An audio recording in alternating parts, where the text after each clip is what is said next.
Hello everyone, स्वागत है आपका इस यूट्यूब चैनल पर। आज हम लोग नया टॉपिक करेंगे। पिछले क्लास में हमने रेनबो के बारे में बताया था, डिस्पर्जन ऑफ लाइट के बारे में बताया था, न्यूटन डिस्क वगैरह के बारे में बताया था। आज हम लोग स्कैटरिंग ऑफ लाइट करेंगे और साथ ही साथ हम लोग ये देखेंगे कि सनराइज और सनसेट के समय में सन जो है वो रेड क्यों दिखाई देता है। तो चलिए बात करते हैं हम लोग। सबसे पहले स्कैटरिंग ऑफ लाइट के बारे में जानने से पहले हम लोग को वेवलेंथ के बारे में जानना पड़ेगा। किसके बारे में जानना पड़ेगा? वेवलेंथ। देखिए, कोई भी लाइट या कोई भी पार्टिकल जो होता है या कोई लाइट जो चलती है तो वो एक वेव के फॉर्म में चलती है। ठीक है, वेव के फॉर्म में, और इस तरह से ट्रांसवर्स वेव के फॉर्म में चलती है। और ट्रांसवर्स वेव के फॉर्म में चलती है तो हर एक लाइट का अपना क्या होता है, एक लेंथ होता है, वेव लेंथ होता है। ठीक है, लाइट के से कंपोनेंट्स कलर कितने हैं? कंपोनेंट्स कलर जो हैं वो 7 हैं। अब 7 अलग अलग कंपोनेंट्स कलर को मैं यहाँ से लेकर मैं बनाऊंगा तो ज़्यादा टाइम लगेगा और समय भी। तो इतना तो आप लोग समझदार हैं, 9th-10th के बच्चे हैं, तो इसको ध्यान से समझिए कि 7 कंपोनेंट्स कलर हैं और हर एक कलर का जो होता है वेव लेंथ वो क्या होता है, अलग अलग होता है। जैसे 7 कंपोनेंट्स कलर में हो गया विबग्योर। वैसे तो नीचे से ऊपर की ओर लिखा जाता है, मैं ऊपर से नीचे की ओर लिख दे रहा हूँ अभी। विबग्योर, ठीक है। अब विबग्योर है, ये वायलेट है, ये इंडिगो है, ये ब्लू है, ये ग्रीन है, ये येलो है, ये ऑरेंज है और ये रेड है। हम वेवलेंथ की बात करें तो वेवलेंथ वायलेट का क्या होता है, बहुत कम होता है। ठीक है, वेवलेंथ वायलेट का क्या होता है, बहुत कम होता है। इंडिगो का भी लगभग कम ही होता है। ये इसका इंडिगो का और ब्लू का लगभग मिलता जुलता होता है। ठीक है, ये वेवलेंथ क्या हो गए, इनके क्या हो गए, कम हो गए। ग्रीन का इनसे थोड़ा ज़्यादा होगा वेवलेंथ। येलो का थोड़ा और ज़्यादा होगा वेवलेंथ। ऑरेंज का और थोड़ा ज़्यादा होगा। और रेड का वेवलेंथ क्या होता है, बहुत ज़्यादा होता है। अब वेवलेंथ होता क्या है, तो आप लोग वेव के बारे में 9th में पढ़े होंगे तो आपको पता होगा कि ये ऊपर वाला जो सबसे ऊपर पोजीशन होता है किसी वेव का उसको कहते हैं क्रस्ट। और जो सबसे गर्त वाला पोजीशन होता है नीचे वाला उसको कहते हैं क्रस्ट। और इसको सुरंग कहते हैं, इसको गर्त कहते हैं। तो इंग्लिश में इसे क्रस्ट कहते हैं, इंग्लिश में गर्त का नाम अभी ध्यान में मुझे नहीं आ रहा है, जैसे आएगा बता दूंगा। तो ये क्रस्ट हुआ। तो वेवलेंथ क्या हुआ कि दो सक्सेसिव क्रस्ट, तो ये दो सक्सेसिव क्रस्ट कह सकते हैं। एक ये क्रस्ट और ये क्रस्ट के बीच के डिफरेंस को हम लोग क्या कहते हैं, वेवलेंथ कहते हैं। या फिर दो सक्सेसिव ट्रफ, सॉरी ट्रफ देखिए आ गया ना, जवान पे आ गया ट्रफ। गर्त को क्या कहते हैं, ट्रफ। दो सक्सेसिव क्रस्ट या दो सक्सेसिव ट्रफ के बीच का जो डिस्टेंस होता है उसे हम लोग कहते हैं वेवलेंथ कहते हैं। उसे क्या कहते हैं, वेवलेंथ कहते हैं। अब वेवलेंथ लाइट के हर एक कंपोनेंट्स कलर का क्या है, अलग अलग है। अगर हम बात करें तो रेड का वेवलेंथ सबसे ज़्यादा है, इसको 665 नैनोमीटर हम लोग कह सकते हैं। ऑरेंज की बात करें तो इसको हम 630 रख सकते हैं नैनोमीटर, सब नैनोमीटर में होगा। येलो की बात करें तो ये 600 हो जाएगा। ग्रीन की बात करें तो कितना हो जाएगा, और ये 665 हो गया हमारा, 630 हो गया, 600 हो गया। ग्रीन की बात करें तो 550 रखते हैं। ब्लू की बात करें 470 रखते हैं। इसकी बात करें इंडिगो की तो 425 रखते हैं। वायलेट की बात करें तो 400 रख लेते हैं, या 76 70 या 60 कुछ भी रख सकते हैं। तो सब नैनोमीटर में है। तो ये इनका क्या है, वेवलेंथ है, वेवलेंथ है। अब स्कैटरिंग ऑफ लाइट हमें समझनी है, वेवलेंथ पता लग गया। अब एक बात मानते हैं, पहले मैं आपको समझा देता हूँ कि मान लीजिए कि ये छोटे छोटे पार्टिकल्स हैं। ये क्या है, छोटे छोटे पार्टिकल्स हैं। अब इन छोटे छोटे पार्टिकल्स से होकर मैं आपको कहूँगा कि वायलेट कलर के लेंथ को गुजारिए, तो वायलेट आराम से आएगा। वेवलेंथ छोटा है तो इस पार्टिकल में टकरा जाएगा, अगर पास होगा तो फिर इस पार्टिकल में भी टकरा जाएगा। अब मैं कहता हूँ कि इंडिगो को लाइए, इंडिगो के भी वेवलेंथ कम है तो ये भी क्या हो जाएगा, टकरा जाएगा।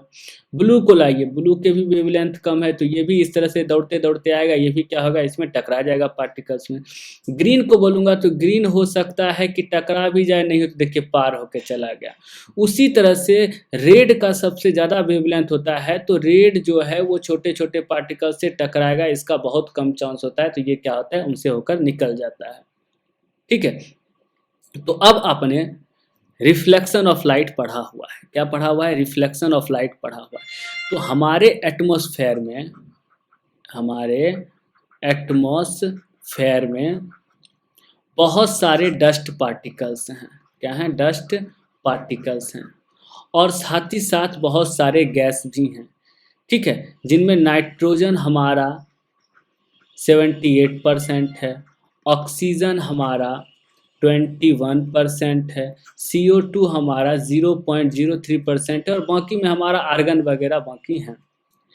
तो क्या होता है कि जैसे ही सन का लाइट हमारे एटमॉस्फेयर में इंटर करता है, तो एटमॉस्फेयर में जो गैस के पार्टिकल्स हैं या फिर बहुत सारे क्या हैं, धूल कण हैं, ये पार्टिकल्स, ये सन का लाइट के जो वेव्स हैं वो सेवन कलर जब निकलता है तो वो टकराता है, वेव के थ्रू क्या होता है, वो टकराता है। तो कौन टकराएगा और कौन पार कर जाएगा? तो आपको पता है कि सन का लाइट आया और जिनकी वेवलेंथ कम है, अभी जस्ट मैंने पीछे बताया कि जिनकी वेवलेंथ कम है वो बहुत आसानी से टकरा जाएगा, जिनकी वेवलेंथ ज़्यादा है वो नहीं टकराएगा। यानी कि हम मानते हैं कि वायलेट, इंडिगो और ब्लू, ये तीन जो है ये टकराएगा, ये तीन जो है वो जनरली टकराएगा। तो इन पार्टिकल्स से क्या हुआ कि ये वायलेट, येलो और ब्लू जो आया वो क्या हो गया, टकराया। टकराने के बाद ये क्या हो गया, रिफ्लेक्ट हो गया। टकराने के बाद ये क्या हो गया, रिफ्लेक्ट हो गया। अब ये रिफ्लेक्ट हुआ, वो दूसरे पार्टिकल से फिर टकरा गया, फिर रिफ्लेक्ट हुआ, फिर तीसरे पार्टिकल से टकरा गया, फिर रिफ्लेक्ट हुआ, फिर चौथे पार्टिकल से टकरा गया, फिर पांचवें पार्टिकल से टकरा गया, फिर छठे पार्टिकल से टकरा गया। तो इस तरह से क्या होगा कि ये वाइट लाइट का जो कंपोनेंट्स कलर हैं, इनमें जिनकी वेवलेंथ कम है, जैसे कि वायलेट हुआ, इंडिगो हुआ, ब्लू हुआ, ये इन पार्टिकल्स से टकराकर पूरे आसमान में चारों तरफ क्या होंगे, फैल जाएंगे, पूरे आसमान में चारों तरफ फैल जाएंगे। और चूंकि रेड, ग्रीन, येलो इन सब का ज़्यादा वेवलेंथ है तो वो कुछ टकराएंगे, कुछ नहीं टकराएंगे, लेकिन जो सबसे ज़्यादा टकराएंगे वो होंगे हमारे वायलेट, इंडिगो और ब्लू, ये सबसे ज़्यादा टकराएंगे क्योंकि इनकी वेवलेंथ क्या है, वो कम है। तो ये आसमान में ये तीनों कलर फैल जाएंगे और हमें आसमान जो है वो इन तीनों कलर का दिखना चाहिए।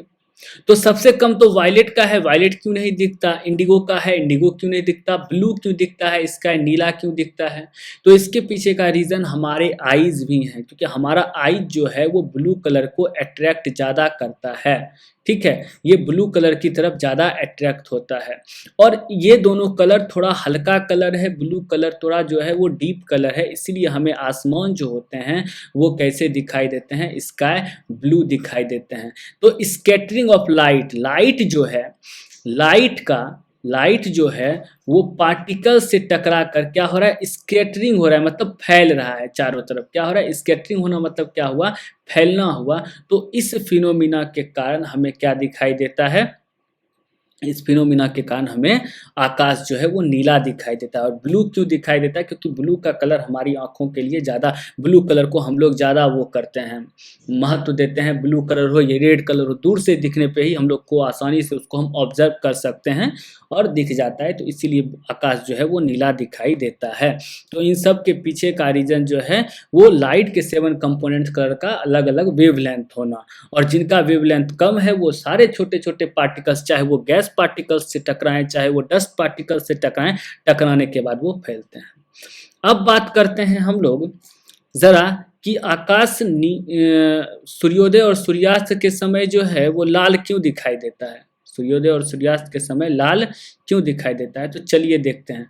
मान लीजिए कि ये हमारा अर्थ है, ये क्या है, हमारा अर्थ है, ठीक है, ये हमारा क्या है, अर्थ है।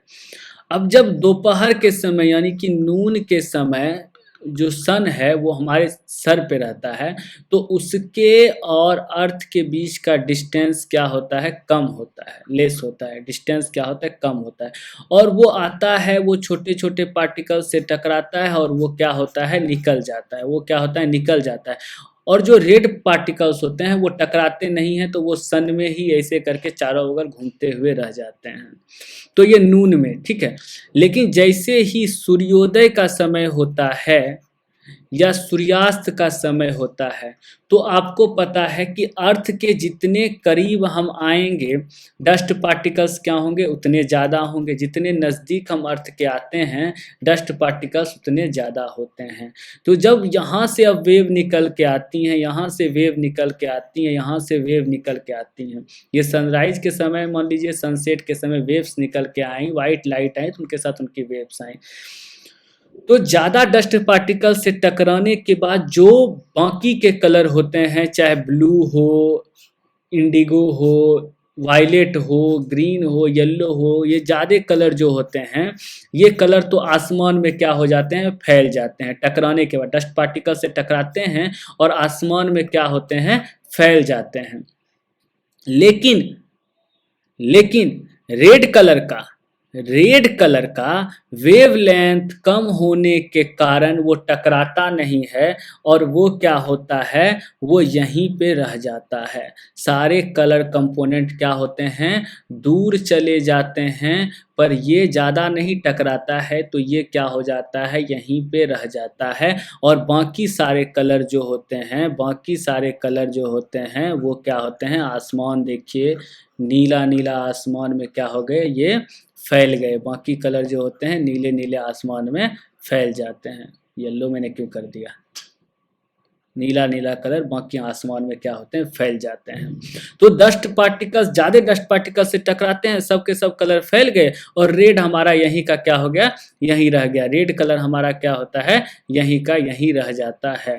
और रेड कलर के यहीं रह जाने से क्या होता है कि ये जो पोजीशन अर्थ के नीचे वाला है, और रेड कलर को जैसा आप जानते हैं कि हम लोग ज़्यादा अट्रैक्ट करते हैं, तो ये जो पोजीशन है हमें कैसा दिखाई देता है, पूरा आसमान नीचे की तरफ क्या दिखाई देता है, सन के सहित हमें क्या दिखाई देता है, ये पूरा का पूरा रेड दिखाई देता है।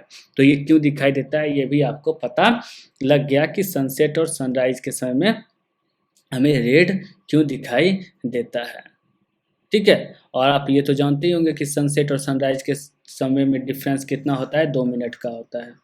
ठीक है, 2 मिनट का डिफरेंस होता है डिफरेंस सनसेट और सनराइज में। मान लीजिए कि ये सन राइज हो रहा है और ये सन सेट हो रहा है। तो ये छोटा सा नॉर्मल सा आसान सा टॉपिक था स्कैटरिंग ऑफ लाइट का। आपको ये भी समझ में आ गया कि स्कैटरिंग ऑफ लाइट कैसे होता है, वेवलेंथ आपको समझ में आ गया। अगर नहीं समझ में आया होगा तो 2 सक्सेसिव क्रस्ट या 2 सक्सेसिव ट्रफ के बीच का जो डिस्टेंस होता है उसे वेवलेंथ कहते हैं। और किसका वेवलेंथ कितना होता है, लगभग मैंने क्या कर दिया है यहाँ पे लिख दिया है, अप्रॉक्स इतना ही होता है। और क्यों यहाँ पे स्कैटरिंग ऑफ लाइट कैसे होती है, और आपका आगे स्कैटरिंग ऑफ लाइट कैसे होती है समझ में आ गया आपको। और साथ ही साथ आपको सनसेट और सनराइज भी आपको समझ में आ गया।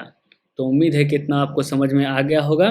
तो वीडियो अच्छा लगे तो इसको लाइक कीजिए, शेयर कीजिए, सब्सक्राइब कीजिए, और किसी प्रकार की क्वेरी हो तो कमेंट कीजिए। Thank you very much.